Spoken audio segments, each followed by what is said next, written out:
Notre maître Ibrahim alayhi salam est né dans la région de Babel en Irak. Il était le prophète qui ressemblait le plus physiquement au prophète Muhammad sallallahu alayhi wa sallam. Il est connu sous le nom de Ibrahim al-Khalil pour le grand honneur que Allah lui a accordé.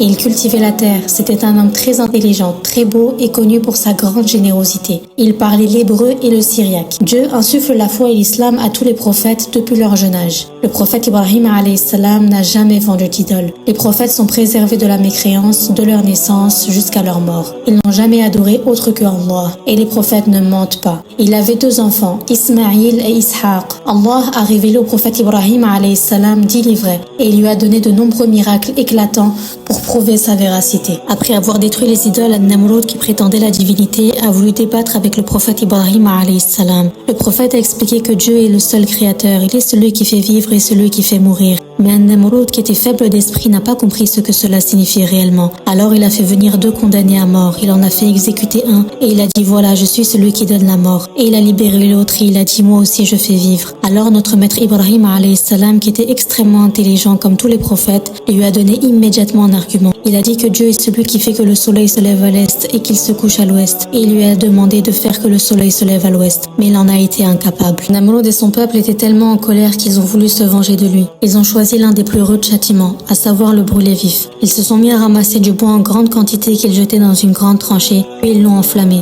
et ils ont attisé ce feu. Le feu est devenu immense, d'une telle intensité qu'un oiseau qui le survolait était immédiatement brûlé vif. Il était si puissant que personne n'osait s'en approcher. Alors ils se sont demandé comment faire pour y jeter Ibrahim. Iblis, le maudit, est venu sous l'apparence d'un humain. Il leur a enseigné comment fabriquer une catapulte. Ensuite ils sont allés chercher le prophète Ibrahim alayhi salam